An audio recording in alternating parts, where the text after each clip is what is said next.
And we're live. Hello. I don't know who's hosting this week. I don't know who's supposed to be doing that this week.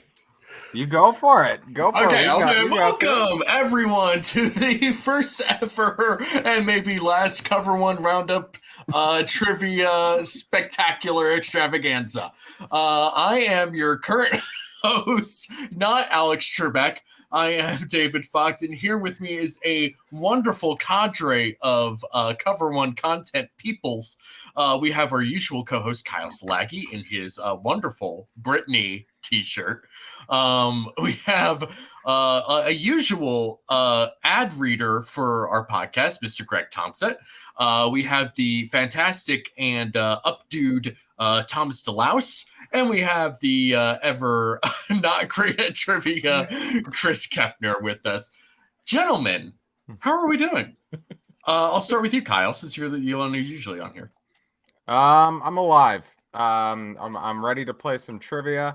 Amen. Look, I am an experienced trivia guy. Every Thursday, I'm playing bar trivia. Dirty Mike and the boys. That's the team name. We made the playoffs, the regional playoffs last year.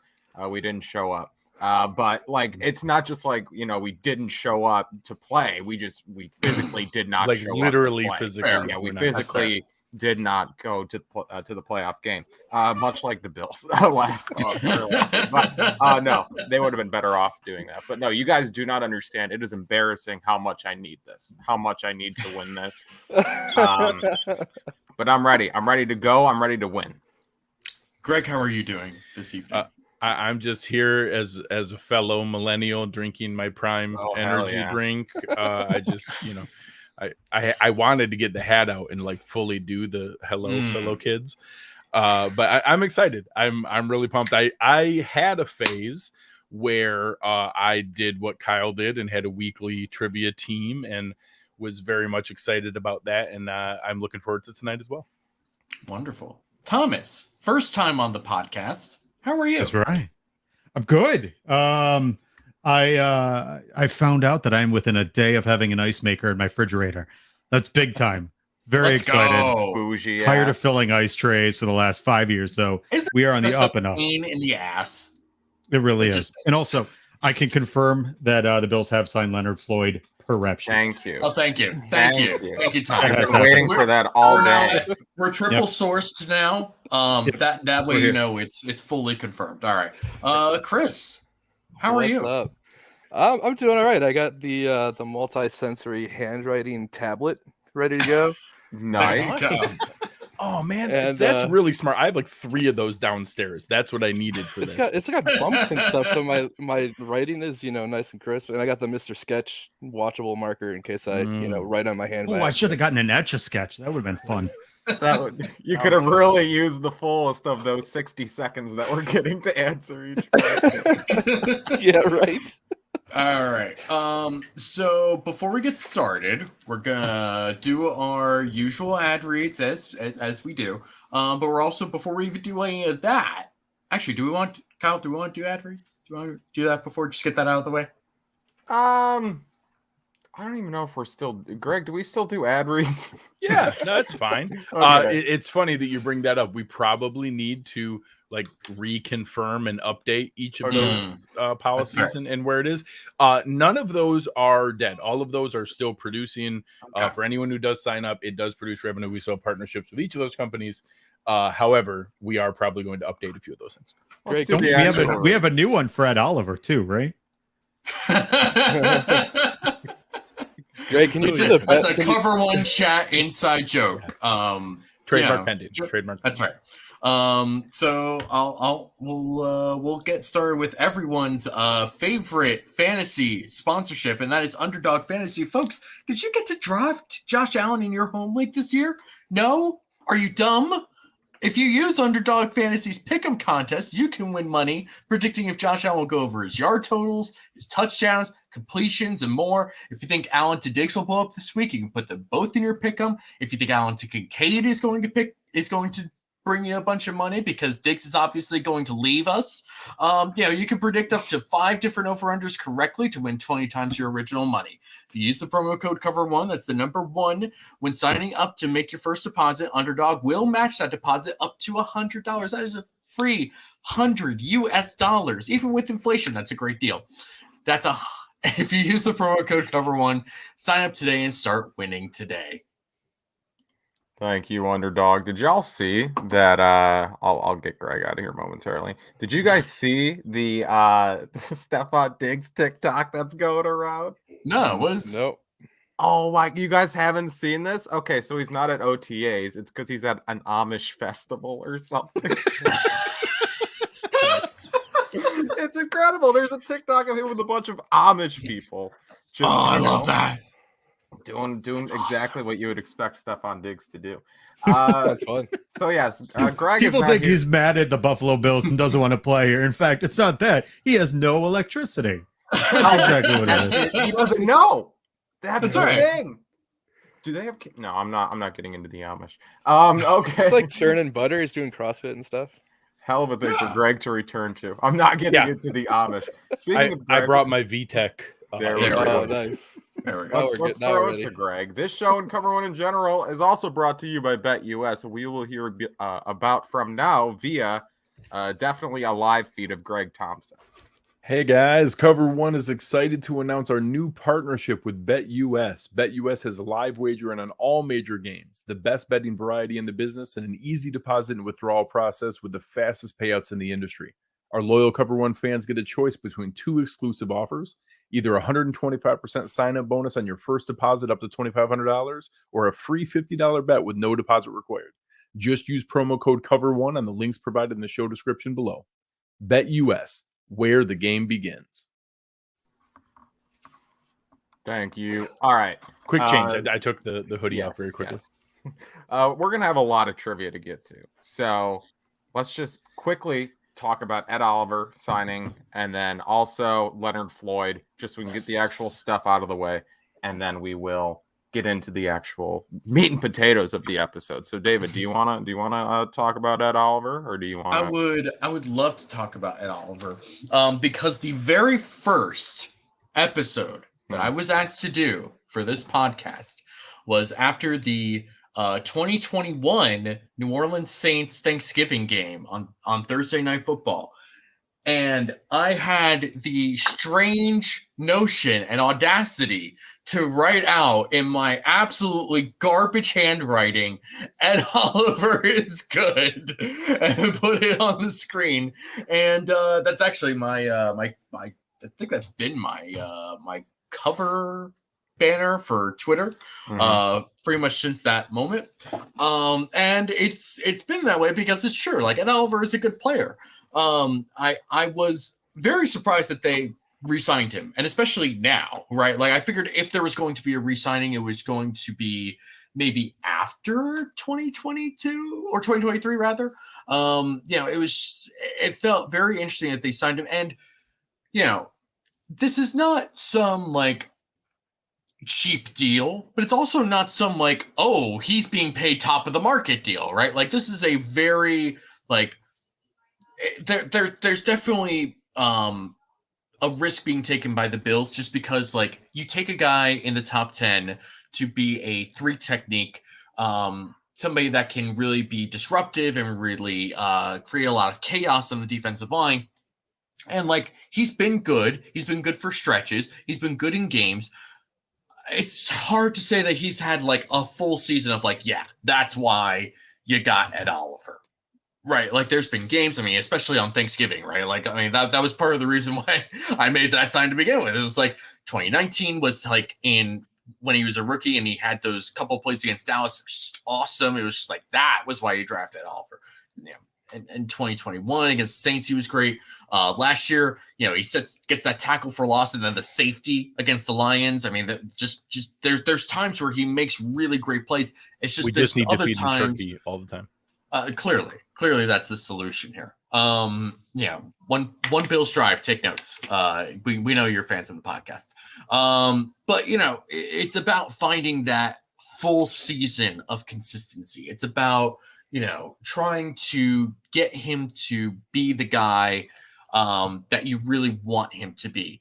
And, it's not like he's a bad player. It's not like this is somebody who's just, being used and abused and, whatever. But there is clearly a lot of potential with Ed Oliver. And you feel like it's just like right there. It almost feels like Tremaine Edmonds, right? Where it's just like, it's right there. If you could just take that step forward, that's going to just catapult you into a whole other dimension. And so I think he's very capable of that. And I think that having a rotation of like Daquan Jones and Poona Ford next to him will really help him, rather than, having like Daquan Jones and Jordan Phillips, not to like shade Jordan Phillips or Tim Settle, right? Where it's just like, these are guys that are probably more suited for that sort of 3 technique role, but they're just sort of sized as 1 technique. So they kind of play that role. Anyway. I like the signing. I'm surprised it's as controversial as it is. I mean, I would feel more conflicted about it if like he got more money, but he didn't. Like, he got a pretty reasonable deal, all things considered. Again, it's not nothing, but it's something that, could really work out for him and the team. It's just a matter of finding that level of consistency. So I was surprised that there was that much controversy. But as I said in a tweet the other day, the discourse around the Ed Oliver signing is kind of tainted by the Cincinnati game, I feel like, as is a lot of Bills discourse this offseason. Yeah, your most recent memory is the one that's going to last with you. And it's just like... It is odd because this has been a very pro Ed Oliver podcast for years at this point. Like, I have defended Ed Oliver basically to the death, right? Like, on my deathbed, I will be like, no, Ed Oliver is actually good and all of you are wrong. But just like, even after this deal, I was like, surprising. And like, it is surprising. And like, I've talked again at length in the past, just like about the defensive tackle room and how the Bills, up until a couple days ago, had no defensive tackle under contract for the 2024 season. So like, obviously that wasn't always going to be the case, but just like the fact that I guess if one of them was going to last, I guess Oliver, it makes the most sense that it would be him, just given, again, what they've invested into him from a draft perspective and just like a now resources perspective. It makes sense that he's sticking around, but just like, people like to call Bean Big Baller Bean. You might as well like drop the ER at this point. Just call him Big Ball Bean, because this is it's a bit of a gamble. It's very much a gamble, not only on Oliver, that these flashes can become more consistent and the consistency can, be strung together. And it's not just like, I think the most probably like 5 games in a row probably as he's strung it together, which is a long period, but just like, you want, if you're paying him $17 million a year, you want that consistency to be there. But like, he's in a good position to do so because this might be the best defensive tackle rotation he's been part of. Right now with Daquan Jones, they finally got that guy next to him who they know works. Right, with Starr, again, flashes were there, but the Starr was a lot more inconsistent than Ed was, and then by the time Starr was finding the consistency, he didn't want to play football anymore. But then with Daquan Jones, he comes in, and again, that consistency is there. Now you throw in Poona Ford, and then you got Jordan Phillips, and you got Tim Settle. Tim Settle's your 5th defensive tackle now, which is pretty cool. So again, this is a good rotation. Ed's in a good position to succeed here. Plus Leonard Floyd, who we'll talk about here briefly, momentarily. But Thomas, what are your thoughts on Ed Oliver before we move on? When it comes to these type of signings, I think the first instinct. Oh, sorry. Going back and forth there. It's all good. When it comes to signings like Ed Oliver, the first thing to do is people look at the number and freak out. It's like this innate feeling that, especially with the players polarizing as Ed Oliver, that there's a very rash decision or reaction by fans. And here's the thing. People keep saying that if we had signed Tremaine Edmonds last year, prior to this season where he got signed to the Bears for gobs of money, we would have been fine. But here's the thing. If we had done it to Tremaine last year, the reaction would have been exactly the same. It would have been a very polarizing decision. People would have thought, is he ready? We're overpaying. There would have been a ton of overreaction for the same thing. I think what this is doing, and you're seeing this not only with the Bills, but with the Sabres. They did it with Tage Thompson.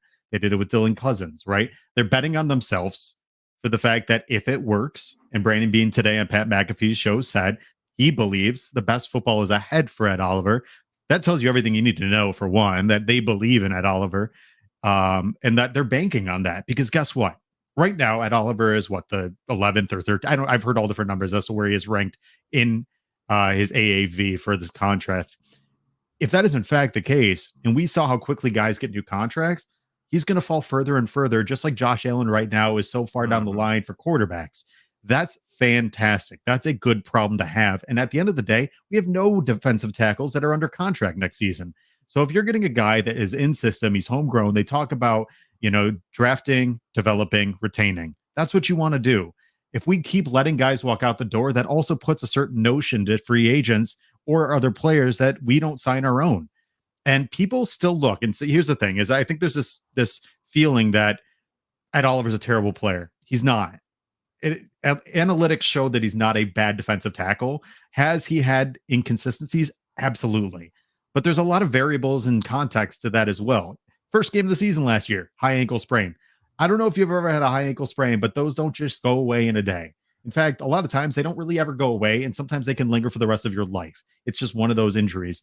So the fact that he was able to be even competent the rest of the season when Jordan Phillips was injured, when Tim Settle was underwhelming, they did pretty well. And the other part about it, I think, about this signing that I like personally, they brought in Leonard Floyd, right? The one thing that you can say about defensive tackles, generally speaking, outside of Aaron Donald, don't use him. He's an anomaly. He is not the norm. He is an anomaly. When you bring it in good defensive end, those help defensive tackles. It collapses the pocket. It brings the pressure into the quarterback and the quarterback to the defensive tackle. They're doing what they can to help Ed Oliver along, and this is a great thing to see. What he did for Josh Allen is what he's doing for the rest of his team. He's trying to support them. He's trying to better them, and he's trying to develop them with bringing in more talent to surround them. So I think it was a good move. I know a lot of people aren't going to like it, but guess what? If it works, if Ed Oliver pans out just the way that they believe he will, like Leonard Floyd, it took like 7 years for him to get to 9 sacks. Brandon Beane's going to look like the genius that you guys keep prolifically calling him anyway. So either stand by the fact that he's a genius and a wizard, or don't. I think he's a wizard. I'm cool with it.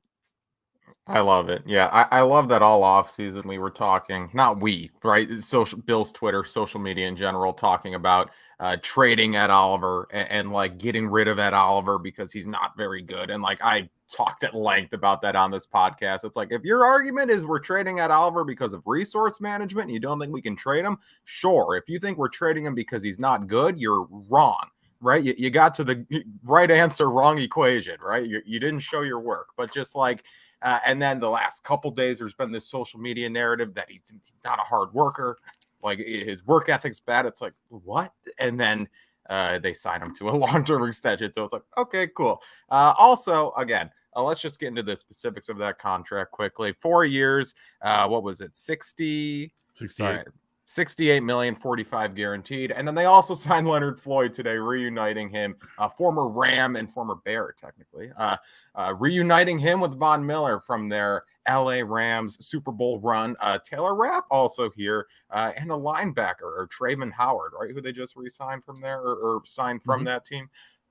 Bill's stacking up, again, adding Leonard Floyd to that pass rush, who's going to kind of maybe carry the load, I guess, to an extent, but probably not carry the load, so to speak, be a complimentary guy, or Rousseau will be a complimentary guy to Leonard Floyd while Von recovers. And then when Von Miller comes back, oh boy, that's going to be a fun defensive end rotation, a fun defensive line rotation. And imagine some passing down turbo packages where you can get Floyd, Oliver, Rousseau, and Von Miller on the field. That's going to be fun.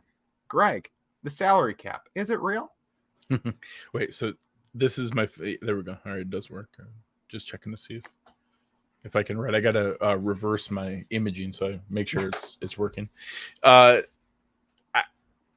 don't know. I think Brandon Beane broke it a couple times. since we've been starting here. So it's something where I'm excited about the deal and the potential for it. Everybody's kind of talked about it here. There's more risk here than in many of the other deals that he's done. I'll do a slight tease. Wednesday night, Aaron and I will be doing our defensive line position preview, which all of a sudden has been bumped forward multiple position groups from what was chronologically coming up. But Aaron, I text him, I'm like, so we should basically just do the defensive lineman Wednesday night, right? So we'll be talking about in-depth feelings on Ed Oliver and Leonard Floyd. But as you referenced the salary cap, the move for Ed Oliver basically allowed the move for Leonard Floyd. That move is going to, even though, again, when you talk about is the salary cap real, I'm now going to explain how a 4-year, $68 million extension reduced Ed Oliver's salary cap number. So it's all funny money and, just weird ways to shuffle around different pieces. The Bills will now take what was a $10.75 million salary for this year. They'll shuffle a lot of that around, add it to whatever signing bonus they were going to give, reduce his salary probably down to the minimum, which for a fifth-year player is $1.08 million. Then prorate the rest of it. His new cap number will probably be between like $3 to $5 million, probably just at $4 million, which all of a sudden is going to create $6.7 million in cap space. We'll find out very soon. My guess on Leonard Floyd is that he got like $4 million-ish with upside. Greg, they actually just Rab Sheet just tweeted it out. How the Bills landed pass rusher Leonard Floyd, who gets a 1-year deal worth up to $9 million with a basic sack incentive, $7 million base value. Okay, perfect. So I need local dudes to confirm that first. We're gonna need to see that confirmed. Yeah. So we'll see where that goes. I'm guessing there's some void years in that deal with the $7 million base. So he probably got the minimum salary, which for him is about $1.5 million. Then they probably got like a $5.5 million signing bonus, which they'll prorate out over some void years, and then some incentives that can go up to $9 million, which is great. That's what that market was going to be.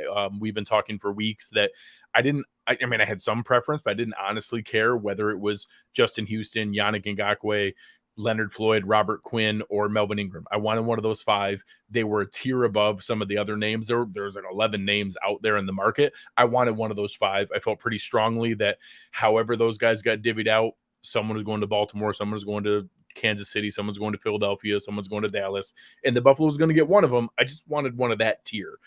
So Leonard Floyd's great. He has familiarity, chemistry, rushing with Von Miller. They're going to make it work, and you'll hear more about my thoughts on it on Wednesday night with Aaron. Chris, any thoughts on either Oliver or Floyd? And then we'll get into the trivia. Yeah, just real quick. I thought that the Oliver deal was a savvy roster management move.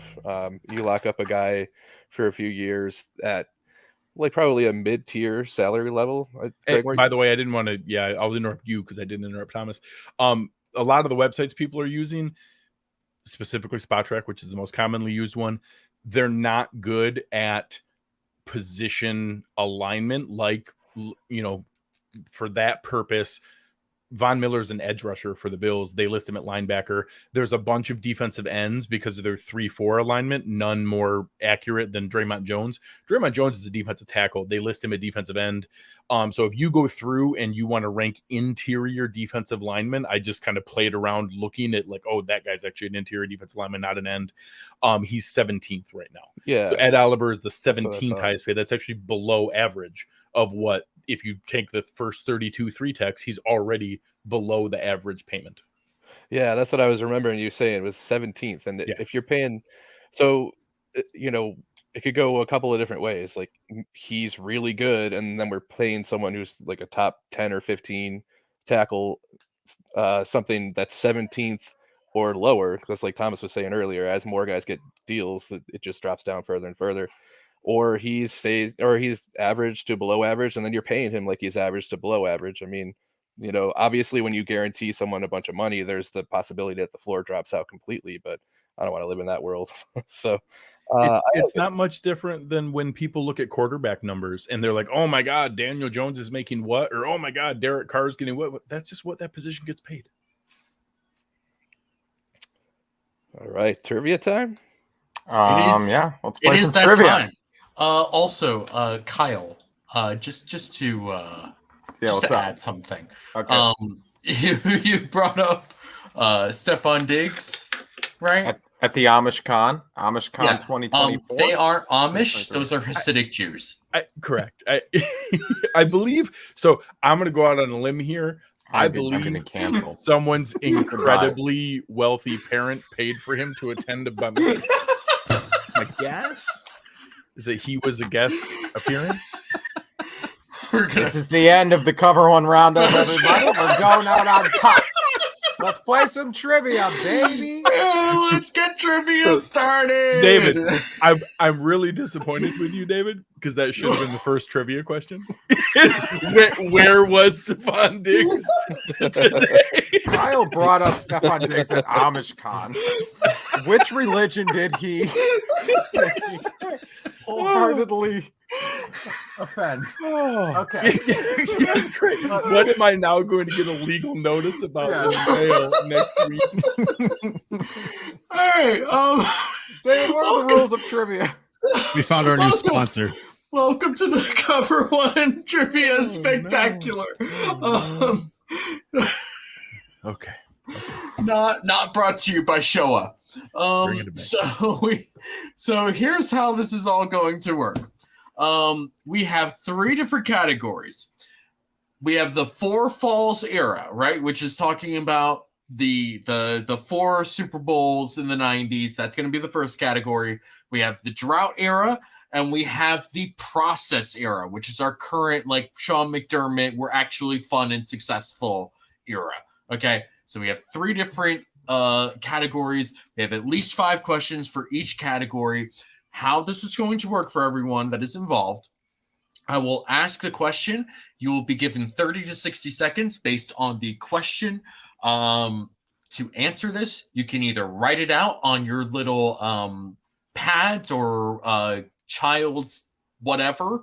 If you're someone with children and have those sort of devices, you can write it on a piece of paper like a cheap-ass plebeian, or you can put it on your phone, and that's fine too. We're going to abide by the honor system here. I assume that no one is going to be cheating and Googling during this time. Just play fair, play fair, folks. It's no big deal. If you cheat, you're just fired. It's fine. That's right. So Can't fire me, I quit. We are just going to go in order. We're going to go with one category. We're going to burn through all those, and then we're going to go to the next category, go through all those. We're just going to go in order because that's how I have it written out here. And it's just going to make a lot. It's going to be a lot easier for me to keep track that way. Okay. So without further ado, let's get started. Category 1, the 4 Falls era. Question number 1. I'm going to get my phone out to actually keep track of time. No phones, David. We should also probably say, chat, please do not spill the answers. Yes. If anyone, remember, I'm going to, now that you said that, I'm closing the chat. Closing the chat would be preferred for our contestants. Okay. So, question number 1. Before coming to the Buffalo Bills, Marv Levy was previously a head coach for what other NFL franchise? You will have 30 seconds starting now.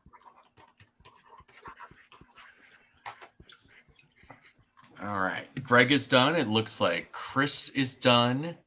Kyle is done. Matt is still thinking. Now, fun fact about Marv Levy. He actually not only coached another NFL franchise, he actually coached a USFL franchise before he came to the Bills. I didn't know that one. I didn't know it either until I started doing this. This is actually the fun part about doing this. Time is up. Thomas, whatever you have down, you're just going to have to go with. Let's show our answers. Greg and Kyle, you are both correct. It was the Kansas City Chiefs. He was years old. Comes in handy. That's right. At his opening press conference, he was asked what his age was, and he said 57 when he was actually like 60-something. I love it. Just like me. Because that's the type of person Marv Levy was. Like he's retired and ready to go. We hold on. Just like a quick side note. We need more people like Marv Levy in the NFL. just like somebody who was like an English major for some like Massachusetts college and just became this fellow head coach and one of the best head coaches ever. Yeah, just somebody who would quote English poetry to Bruce Smith and Jim Kelly, and they bought into it. They totally got it. All right, moving on. All right, question number 2. During this time of the 1990s era Bills, those 4 Falls era Bills, who was the only player during this era to win both MVP and Offensive Player of the Year? You will have 30 seconds to answer this question starting now. Should have gotten a better marker. Well, you work with what you're given. All right, so Chris is done. Greg is done. Kyle looks like he's done. Everyone is done. All right. I probably should have clarified. I assume you meant on the Buffalo Bills. Yes, on the Buffalo Bills. Well, no. I mean, because during that 4-year window, there was another player who did that. That's fine. Go ahead. I hate that other player. It is, in fact, Thurman Thomas. That is correct. Unfortunately, so did Emmitt Smith. Yes. It is interesting, right? That like people often talk about like, that team and like the K-gun offense and all that sort of stuff. I don't think people who were not like around during that era really realize how important Thurman Thomas was to that team. Like just like how central he was to that offense. I think it's hard for a lot of people, anybody below, 30, to grasp how important running backs were. Like the way we talk about quarterbacks now, like running backs were the central, but like your team went as far as your running back took you for most of NFL history. Yeah, for sure. Speaking of the K-gun offense, question number 3. One of the architects of the K-gun offense was offensive coordinator Ted Marcabrota, who became the first head coach of which NFL franchise? This is, now I'll give you just some clarification. This is, when I say first head coach, I mean the very first head coach in this franchise's existence. You will have 1 minute to answer this question starting now. So Ted Marcabrota was the head coach for this franchise, and he was their very first, right? That's correct. That's what you're saying? Okay. Their very first head coach. I can use context clues, but I'm still probably wrong. So that's probably true, Kyle. Well, and you didn't indicate whether it was before or after his Bills tenure.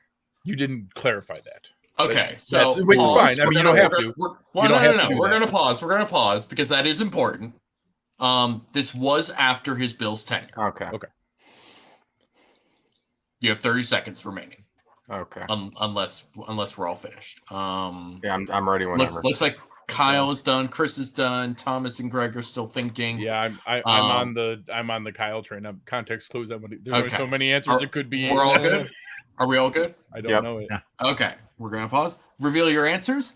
Panthers, Texans, Browns. You are all incorrect. Wait.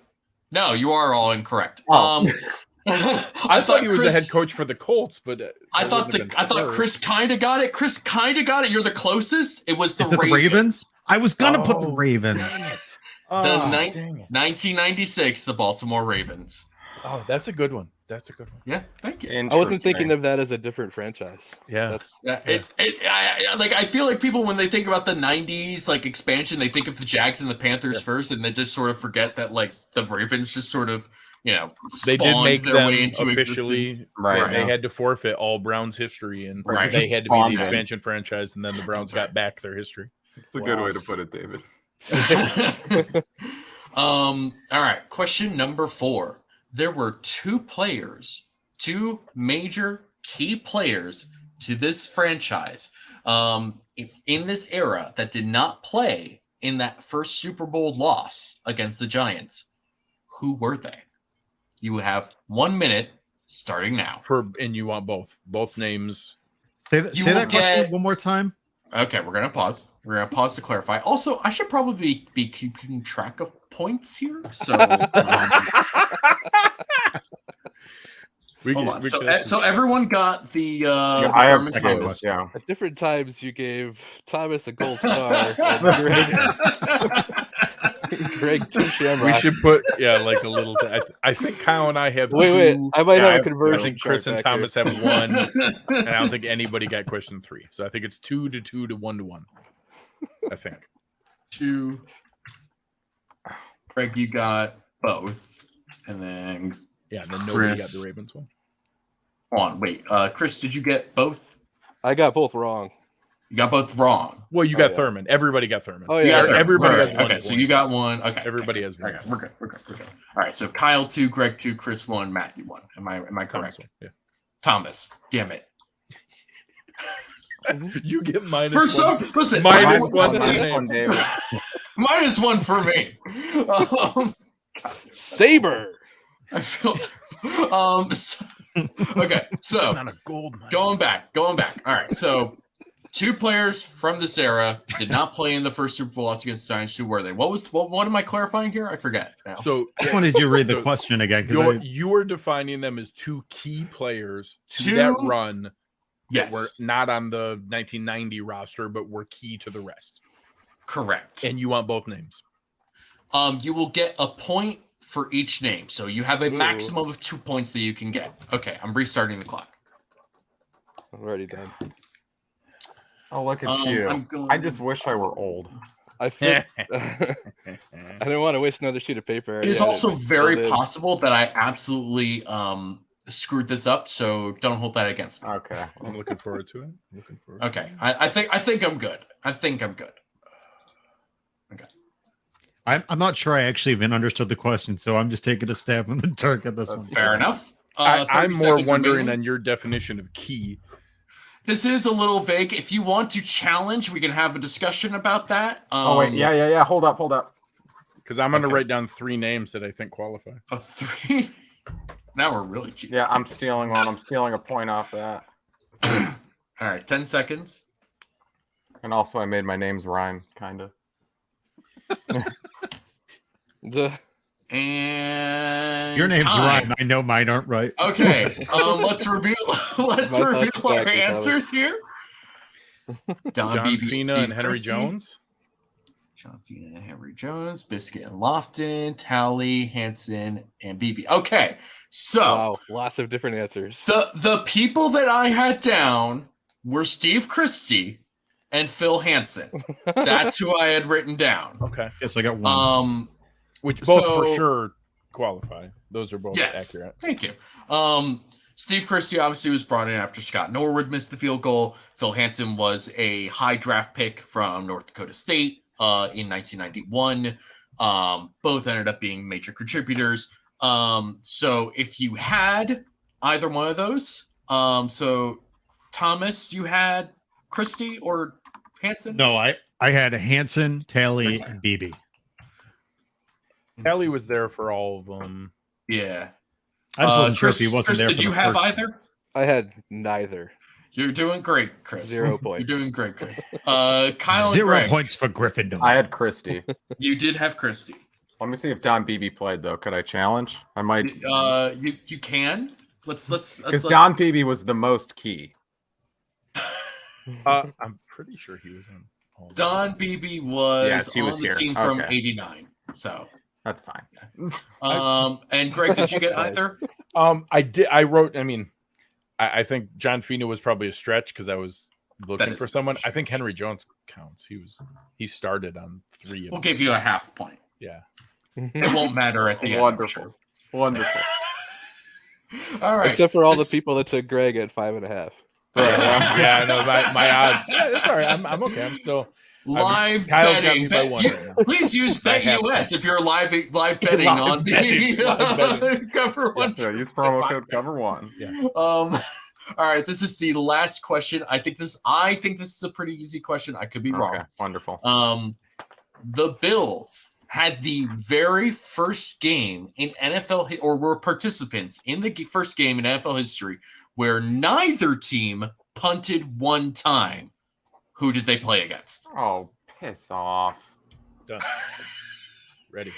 See, this is how I know who did and who did not watch NFL Network on loop when they were in high school and sick. Because that was me. I consumed those stupid top 10 lists like they were an actual class. I can still remember Chris Berman like breaking down that game. All right. Greg is ready. Chris is ready. Thomas, are you ready? Mm-hmm. Kyle. Okay.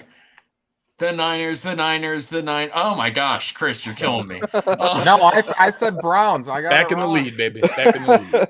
It was the San Francisco 49ers. Fun fact, the offensive coordinator for that team, Mike Shanahan. For the Niners, to be specific. Our family rolls deep. So he's a Dracula. Exactly. Something like that. I don't know exactly what you said, but yes. We're moving on. Like he's been around forever. Gotcha. I'm with you now. So we are moving on to the Drought era. A terrible time in Buffalo Bills history, but full of fun facts and lore. This question this is a fact that just sort of has rattled around my brain for a very long time, longer than I care to admit. And this is one that will have 3 answers. Okay, so you'll get a full minute to get all your answers in. And like the previous one with multiple answers, you will get a point for each one you get. Okay, so first question from the Drought era. In 2009, Bills rookie Jarris Byrd led the team in interceptions with 9, which was also tied for the league lead that year with 3 other players. Who were those 3 other players with 9 interceptions in 2009? You will have 1 minute starting now. See, I've reached the point where it's like, could I name 3 other defensive backs who were in the NFL in 2009? I'm not sure I could at this point, just because I'm on the clock. So 2009 was the first season when I really started getting into football. I did not like football for a very long time because, like, we would come home after church and my parents would just yell at the TV for 8 hours, and I didn't get it. And then I got Madden, and then I suddenly started playing football, and I was like, "Oh, this is actually interesting." And now I'm the one yelling at the TV. The important part is how old I am. That I'm the exact same thing, except it's Tecmo Super Bowl in like 1991. There you go. I'm old as shit, but you know. So we needed 2 other names besides Jarris Byrd. 3. I wrote one. 3 other names. 3. Oh shit! I got one more thing. Okay. You have 10 seconds. I'm already done. Okay. 3, 2, 1. Pencils down. Let's reveal our answers. All right. So we're gonna go.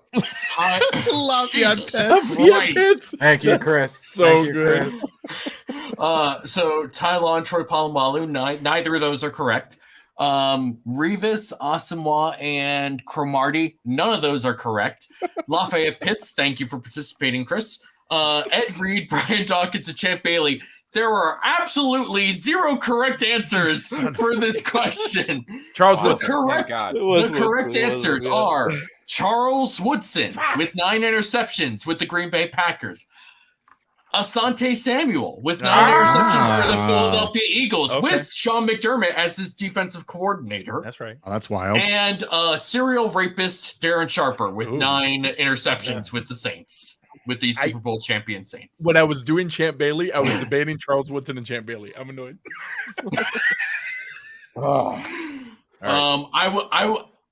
I'm a little surprised there were 0 correct answers. I didn't think anybody would get all 3, but I thought there would be 1 across 4 of you, but that's all right. I'm more mad. That was also I'm more mad that I literally was trying to figure out how to spell Asamoah that whole time. Well, and it's funny because that was like right in the middle of like Revis Island. Yes, that was the Revis Island season. But he was also almost like Dion level where you didn't throw at him. So he didn't get that many interceptions because you didn't go at him like that. Same with Asamoah.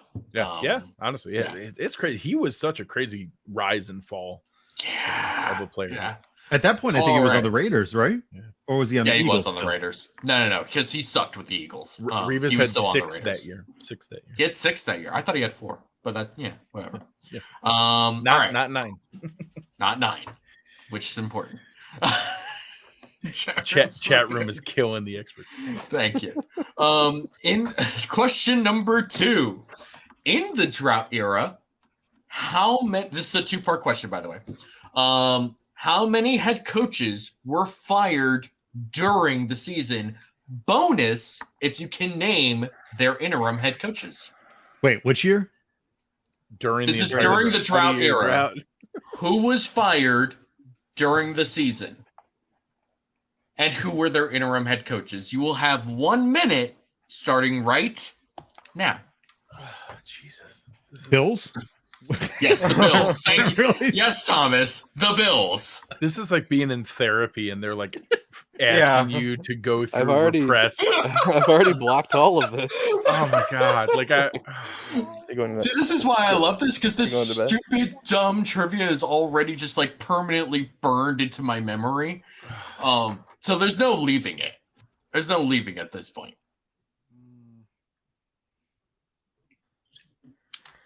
Oh, I believe Chris was taken down by his daughter. Right, by a child. We'll wait for him to come back. But good Lord.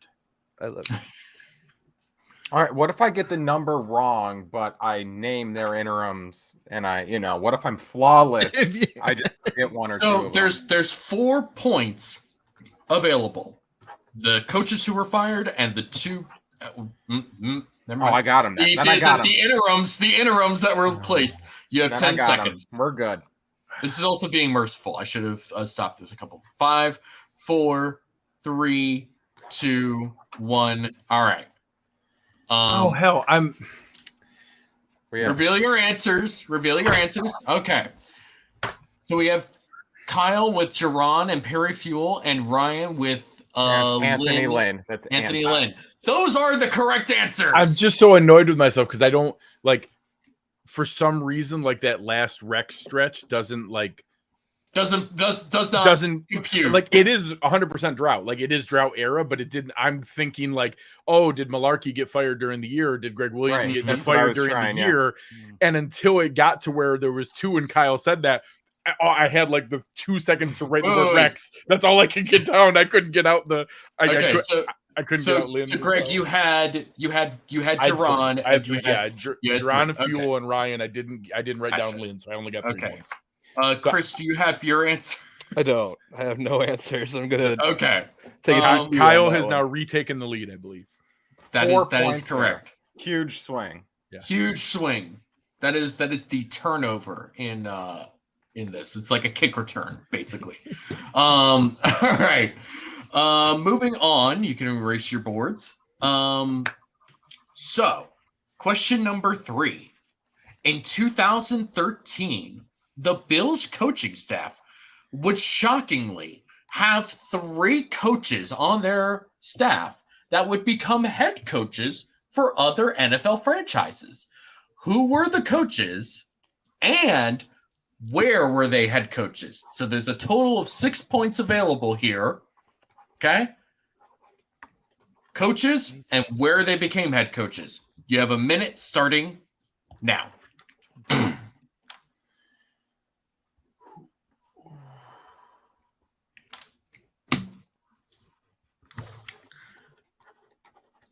I'm glad this is making you all think. I wasn't sure if this was going to be a very difficult thing or too easy. No, it's quite difficult.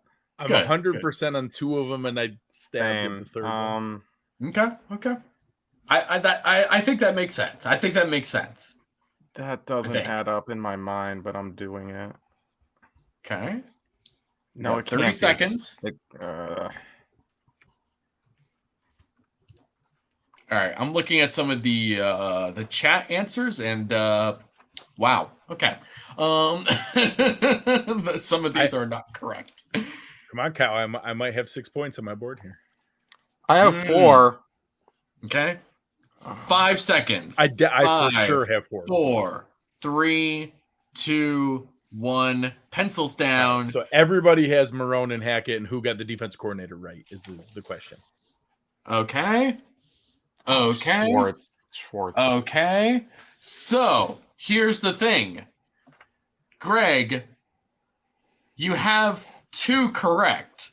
Schwartz is not correct. Mike Pettin. It's Mike To Patton. the Cleveland Browns Yes! is the correct Yes! answer. Damn it. Okay, hold on, wait. Don't erase your boards. I need to write the points down. I got no points. 4 You points. got no points. Oh my and god. Kyle Kill got me. 6. Kyle got 6. Sucks. Greg got This game is 4. stupid.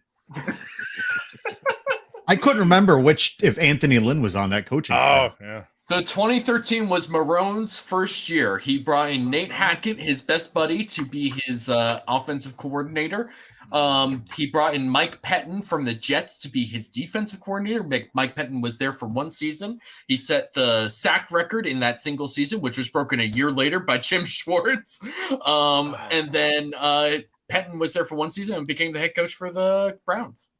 What killed me was I remembered Schwartz going over to Ryan, and I thought he was there both years. I forgot about the Pettin to Schwartz switch.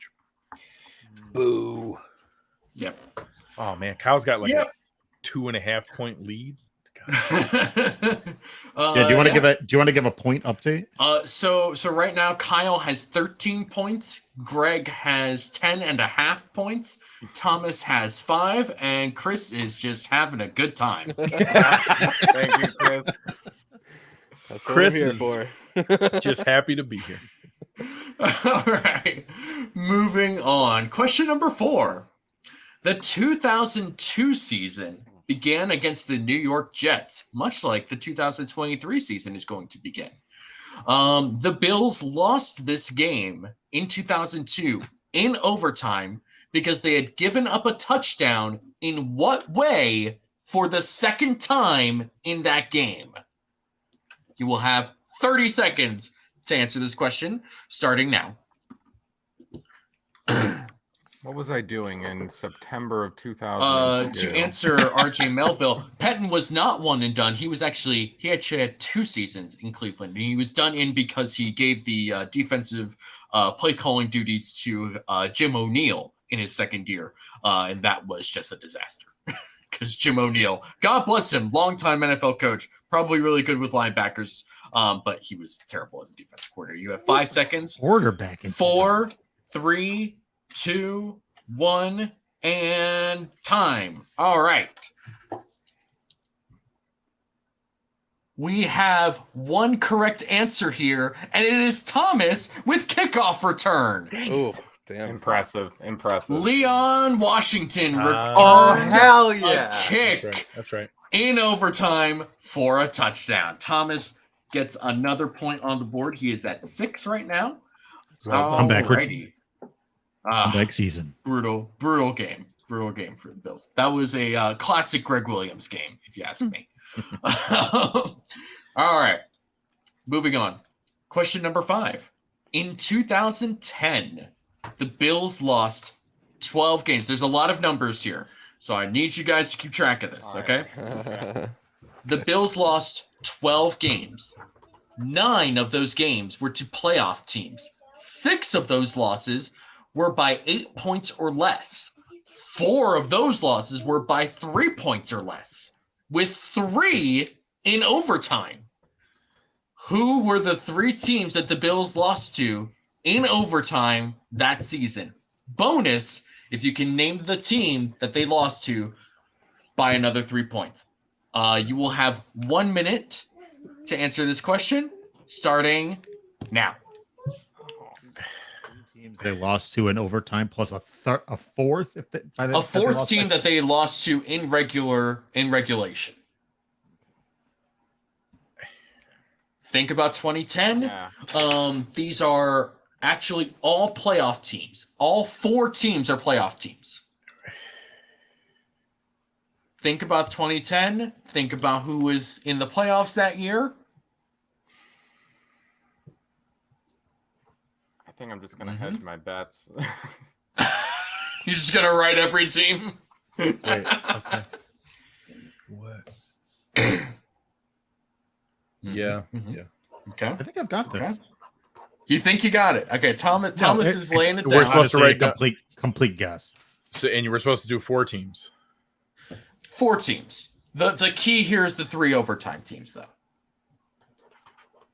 Okay, we got 10 seconds. 5, 4, 3, 2, 1. Time is up. Reveal your answers, gentlemen. All right, so we're going to start with Kyle. Patriots, Jets, Dallas, Miami. None of those answers are correct. Thomas, Jets, Patriots, Packers, Colts. None of those are correct. Steelers, Jets, Browns, Ravens. Chris, 2 of those answers are correct. All right. Greg, Steelers, Ravens, Patriots, Dolphins. 2 of those answers are correct. Killer. So, the Pittsburgh Steelers, that was the Stevie Johnson drop game. Okay. Okay. Oh, The Chiefs, who they went into overtime with, that was a last-second field goal in overtime by the Chiefs. They won on a last-second field goal in the overtime. They were actually in the playoffs that year and got absolutely smoked by the Ravens, who the Bills came that was like a 33-30 game against the Ravens. Ryan Fitzpatrick absolutely went off. Lee Evans went off, and then Sean Nelson got stripped by Ray Lewis in overtime, right at midfield. And then Jeff Hangardner, God bless him, threw his helmet down in frustration and got a 15-yard penalty after the turnover in overtime. So that was the third team. And then the Bears in Toronto was the fourth team in regulation. They lost you by 3 points. The Bears in Toronto losing in overtime, just like 2010. So in 2010, sentence. Right? that If anyone sentence recalls- is so droughty. Right? So in 2010, the AFC Championship was against the Jets and the Steelers. The NFC Championship was the Packers and the Bears. Both of those games were super close. We came that close to a Jets-Bears Super Bowl and having to call Mark Sanchez or Jay Cutler a Super Bowl champion quarterback. The fact that we avoided that is proof that God exists in my mind. Very upsetting. So, All right. This is the final question from the Drought era. All right. thank God. During the 2009 season, a 35-year-old Terrell Owens played in and started all 16 games, and maybe as a reward was given key to the city. Mm-hmm. However, It was actually before. He didn't even play before he was given the key to the literally city. just signing here earned the key. However, the Bills finished the season with how many players on IR that year? Oh my God. T.O., 35 years old, was not one of the players that finished the season on IR. All right, so wait, hold on. Everyone just write a number. I was just gonna say, so are we doing like Price is Right rules here? One of us gets a point. I'm okay with that. Like the closest to the closest answer? gets. Actually, hold on. Let's do this. The closest gets 3 points. The next closest gets 2. The next closest gets 1. Ooh, fancy. And the person who's the farthest away should have a negative point. Yeah, the furthest away. Wait, no, honestly, the furthest away loses a point. That sounds terrible that I said that because it's probably going to be me. All right, you will have 30 I seconds. Beta Jim. I feel like I should. 30 seconds to write a number. Whatever. It's a minimum. All right, it's the same number as on Kyle's board. Okay, we're good. All right, reveal your answers. 11, 9, 7, 27. Yeah, I was just gonna say. Greg, you're way over. Greg, you are the closest. The Bills finished with 20 players on He's IR. Over. Price is Right rules. He made them up. He's over. So that means I'm the. Chris is the closest. Price is Right was just a suggestion. I said whoever was closest. This is whoever was outrage. Closest. So. This is a ridiculous game. So Kyle loses. Greg, this is a baby game. Greg loses. Greg gets 1. Greg gets 3 points. Chris gets 2. Thomas, you had 9. I did. Thomas gets 1. Kyle, you lose a point. Kyle, oh my God, I would like to have it noted yes. that when you file your official protest at the end of this show, I will have it noted I did state that prior to that question. I will acknowledge it. I did say and suggest. Yes, but I'm the host, so I don't care. I'm glad we've never watched The Price is Right. I actually have never watched The Price is Right, Kyle. Oh, that makes a lot of sense, David. That makes a lot of sense. I will say. Oh, wait. Hold on, wait. If we're going spirit of the rule, yes, and he was saying a ridiculous number, how in the world were you people guessing 7 and 9 and shit like that? Like that's a normal season to have 7. That is a normal season. Come on. All right, we actually have a super chat here, and it's a question. First of all, thank you, AK Cash, for the $2 donation. We are very appreciative. Here's a great question from the same 2009 season. What team did Brian Brohm start against? We're just going to do 30 seconds. Let's do it. 30 seconds. I'm using the same piece of paper. 2009? 2009. 2009. This is when Brian Brohm had his one start with the Bills. Oh, man.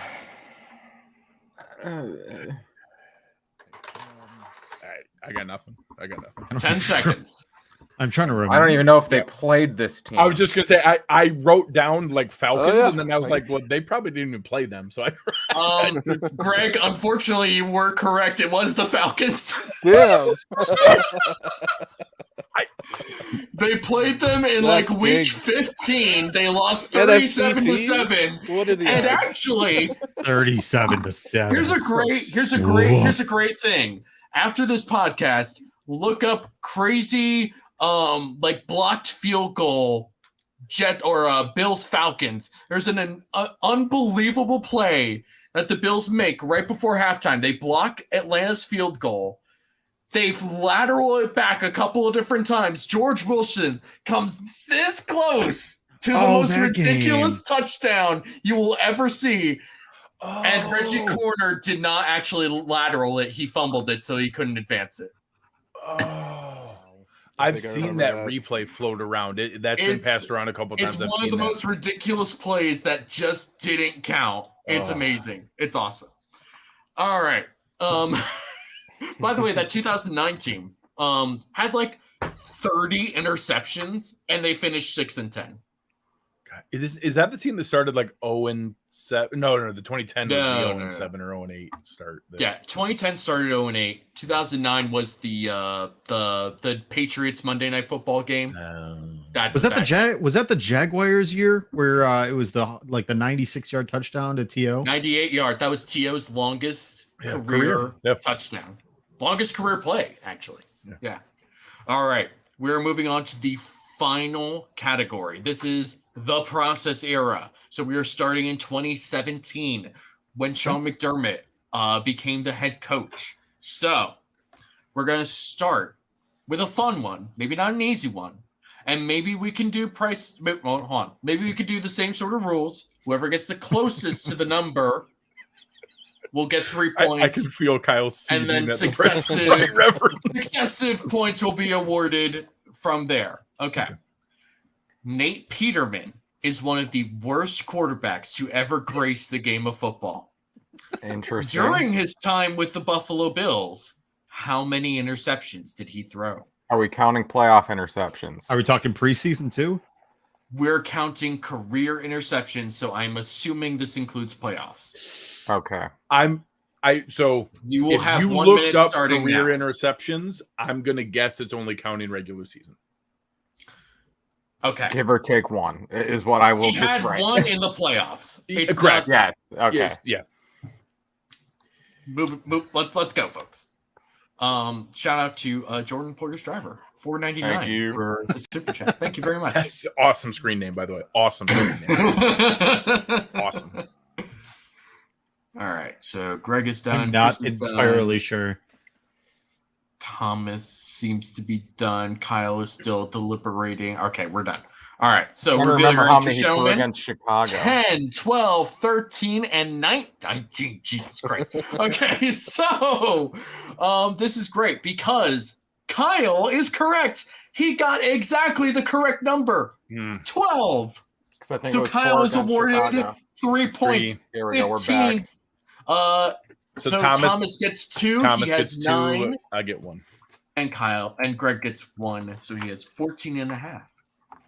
A half a point behind. So he had this is great. He had what, the 5 against the Chargers? He had the 5 against the Chargers. He had 2 against the Texans, I think. At least 1. He had the game ending. Right. And then then he had a handful against Chicago. Yeah. So not a great career. I forgot about that Chicago game. Oof. How could you forget? David, I think I forgot my Steelers and Ravens ones. I don't think I did. Unless I didn't get because I had 10.5. So if I got 3 and then the Steelers and Ravens, that would have been 14. You get 1. The under protest answer I thought was 3. When I said 27.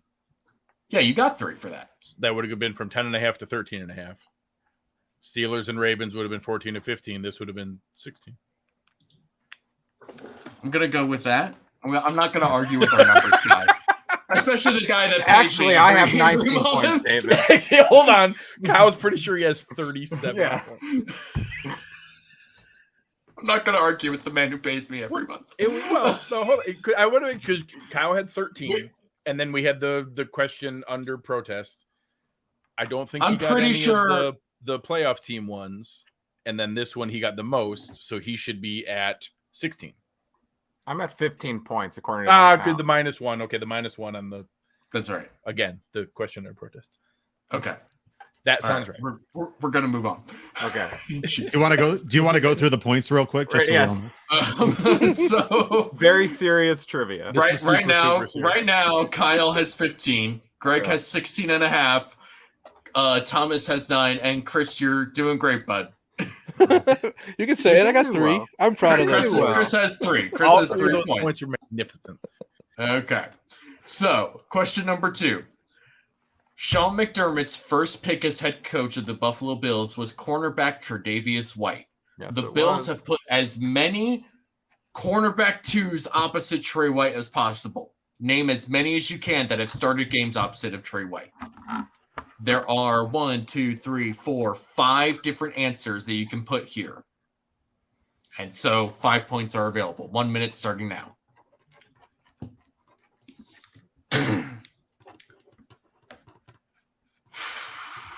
And this is since he's taken over?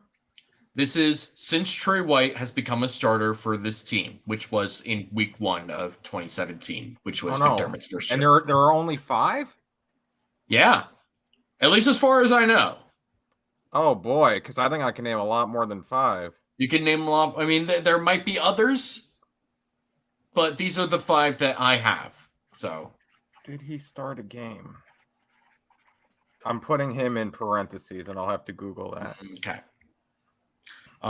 20 seconds, unless we get done earlier than that. The chat is saying a particular name. I don't think that name is actually correct. So just throwing that out there.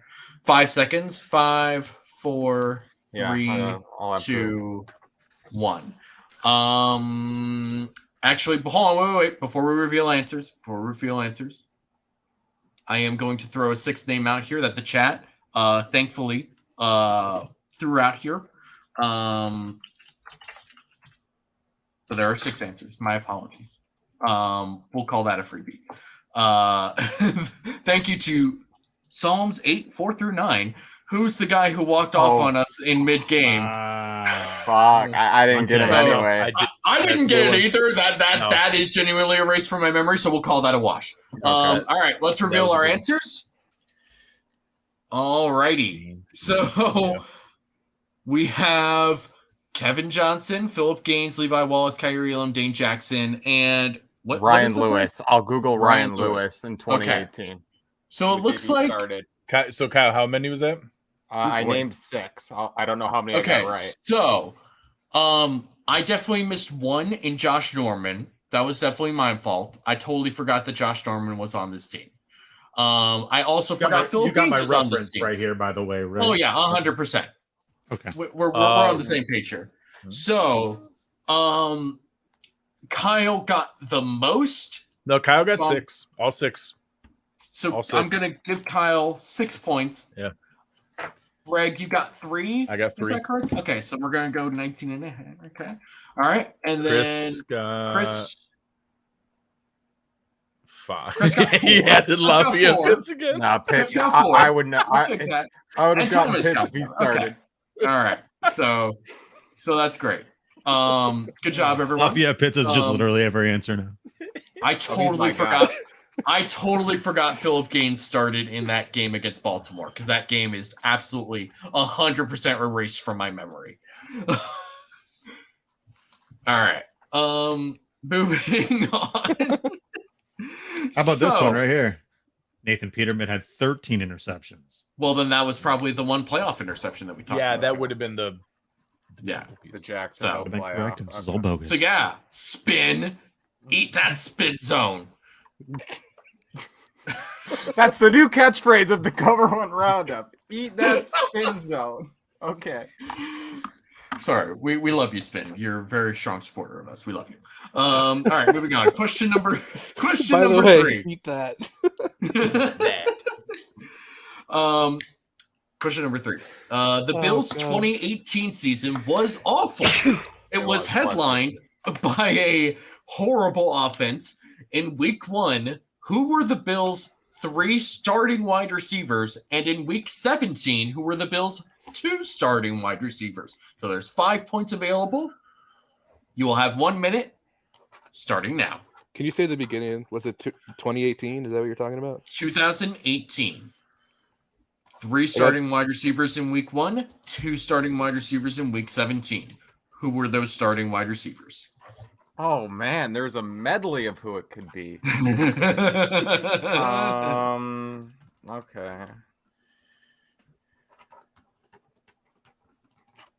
Is there any overlap? I will give you a hint. There is overlap between the week 1 starter and the week 17 starter. Just one guy. I could picture his face, but I can't remember what his 20 name is. seconds. Would they have put this dude in the slot? Would they have put this dude in the slot? I can't give you an extra hint there. I have 5 names that I know were all active playing receivers, but who started or not, I'm willing to do it. 5 seconds. 4, I love it. 3, 2, 1. Time is up. Let's show our answers. We're going to go from left to right. So, week 3, Kelvin Benjamin, Zay Jones, and Jeremy Curley. Those are the correct answers, Kyle. Hell yes! For week 1. And then in week 17, Zay Jones and Robert Foster are also the correct answers. Wow. I know my 2018 Bills. So, it looks like, all right, so we'll give 5 points for Kyle. Thank you. Thomas, you got 2 and then 3. Okay, so you're going to get 3 points. You're at 16. Greg, you've got 1, 2. Wait, hold on. What is this order? So, I didn't specifically put them in order, so you could just do it as 3 and 2. I didn't do it that direction of the 2 different games. So we're just going to give you 3 points. No, we'll give you 4 points. That's fine. I'm sure that won't matter. Chris, what were your answers? I didn't even get to your answers. That won't matter. Just do the next question. I panicked. He wrote, it says Terrell Owens. We're not sure why. I had Robert, I was mixing up Robert Jones. I couldn't think. Listen, he had honestly, Zay Jones' dad written down. Zay Jones' dad suited up, yeah. Honestly, Terrell Owens probably could have started for that team. Oh, God, for sure. He still played in that 100%. And then they cut Jeremy Curley. And it was They cut Jeremy Curley and Andre Holmes in the middle of the season. No, Jeremy Curley was after week 1 because it was supposed to be they're bringing him back. This is just like a salary cap thing, and it didn't happen. And they he got a season's worth of salary for being on the freaking rosters. Love that. Get mad about Great job. All right. I'm not expecting anyone to get this answer. But I put it in here anyway. Awesome. So, the Bills coaching staff has had many changes from 2017 to 2023. Mm-hmm. But there have been 4 coaches who have been on the staff from 2017 until 2023. They are still on this staff. Who are those 4 coaches? There are 4 points available. You have 1 minute starting now. I got one of them. I got two of them. You have two. Kyle, I'll be very disappointed if you don't get. Oh no, that's it's the first one, David.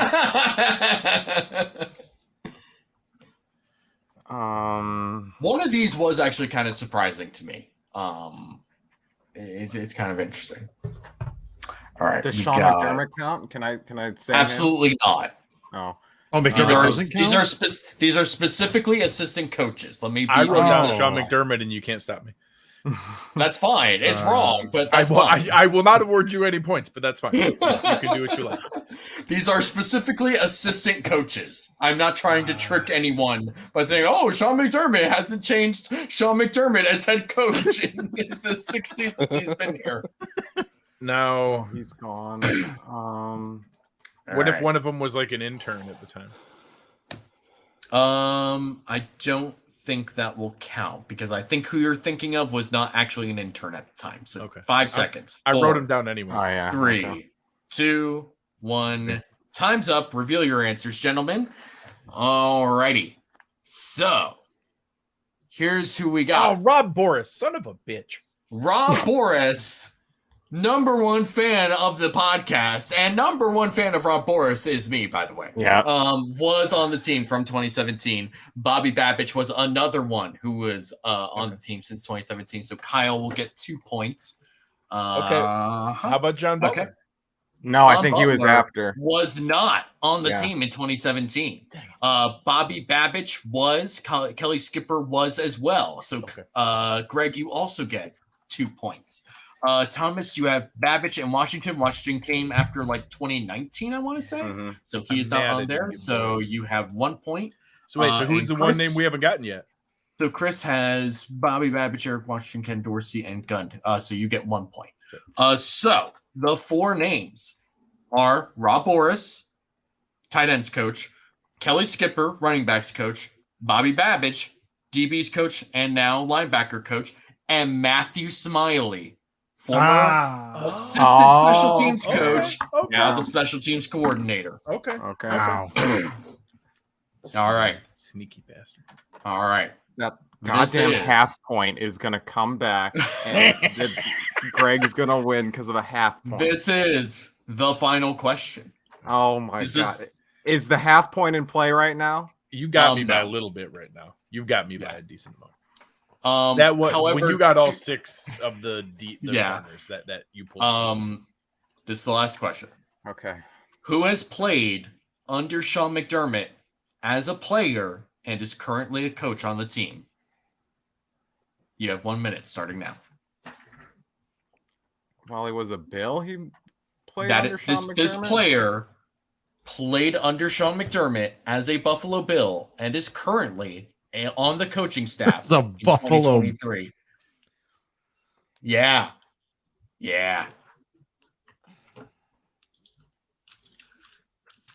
It's fun because he was only here. Let me have my producer check this. He was only here for 1 season.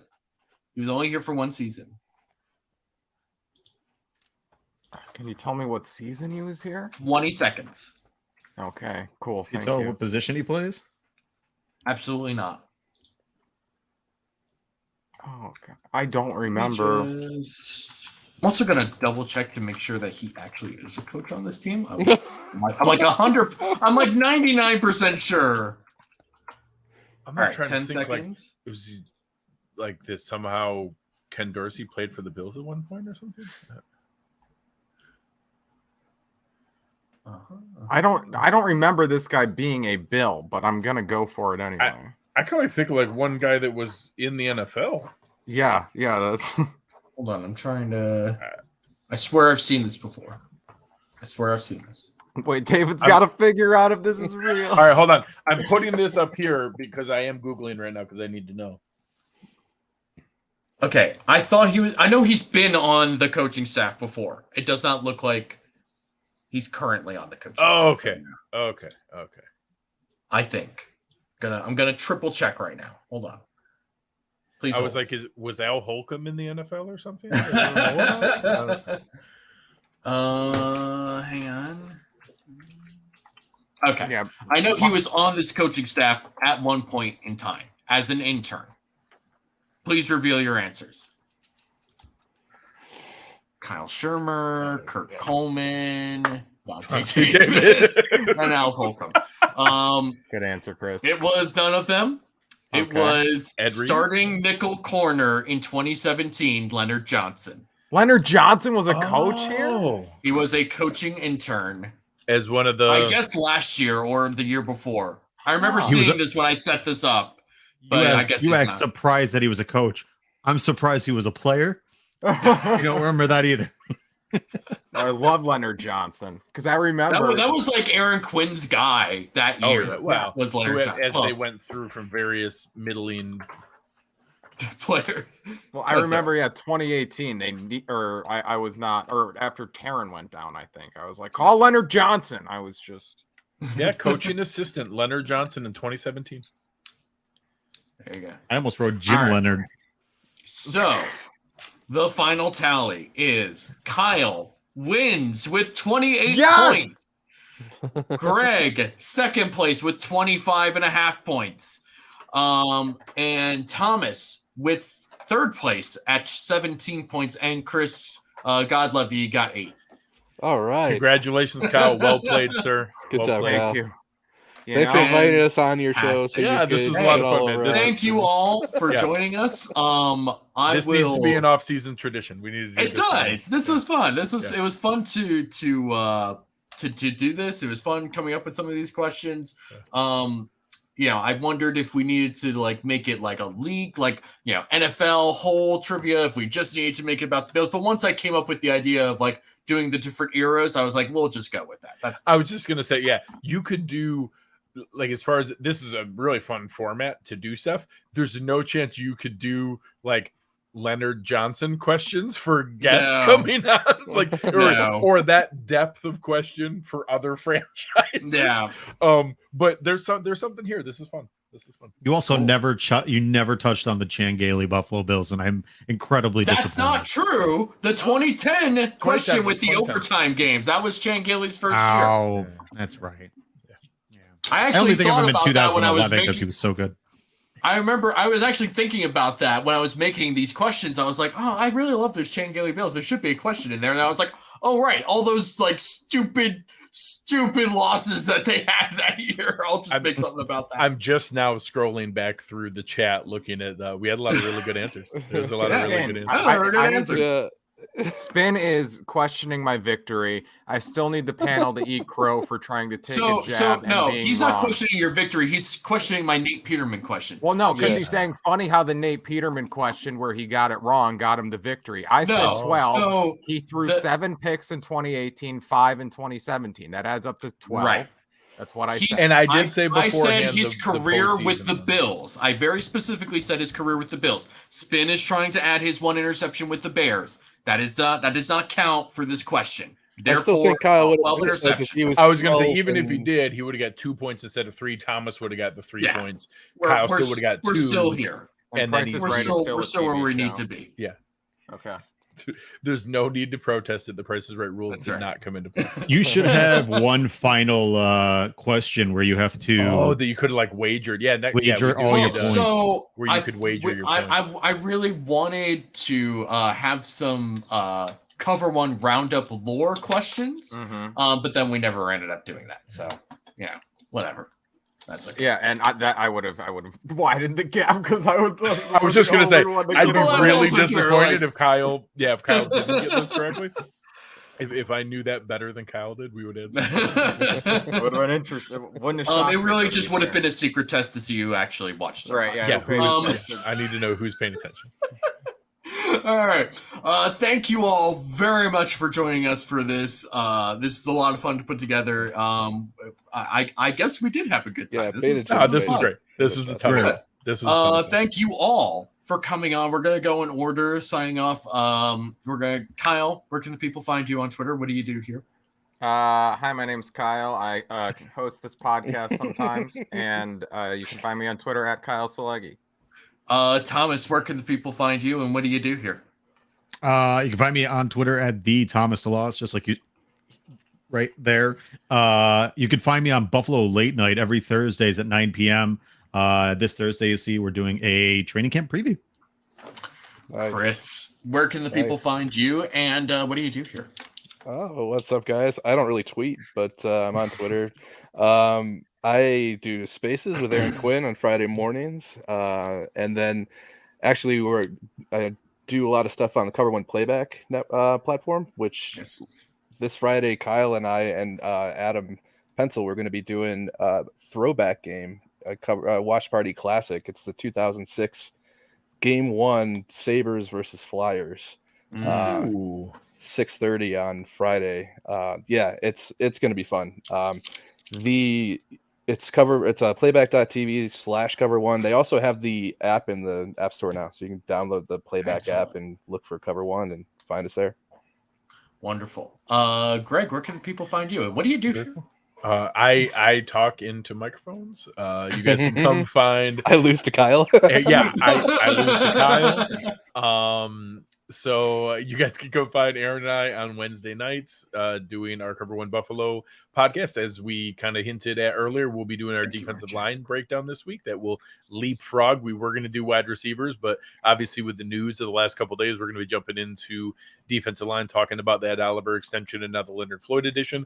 I just saw in the Cover One Slack channel that Eric has finished his film breakdown of Leonard Floyd and has confirmed, even with 2022 film, this is a starting caliber player that everybody should be more excited about than what they have been so far. Or anyone that's been poo-pooing it, you can tell them that they're a nincompoop. This is a good signing that we should be excited about. So we'll talk more about that on Wednesday night, and then having fun with different folks coming on talking about all kinds of different sports stuff on the Greg Tompsett Sports Show. Excellent. I am David Fox. I am usually the co-host of the show. I hosted this because I came up with all the questions by myself. Mostly. And very well done. Thank you. You can find me on Twitter at DFAUXY. That's at DFoxy. I also write recaps, post-game recaps after each game during the regular season. And maybe one of these days I'll actually write something else during the offseason. Who knows? For now, are we bringing this up? So, for those of you who are fans of the show, my internet is not the most consistent thing in the world. But recently we found a very, very long Ethernet cable that stretches the length of the house from where my computer is to where the actual router is. And that's what we've been using the last couple of weeks, and it's been working very well. And I'm glad it worked well this week because this would have been a nightmare if I kept cutting it in and out. So shout out to Ethernet cables everywhere. You are saving live streams. They're the unsung heroes of the podcasting community.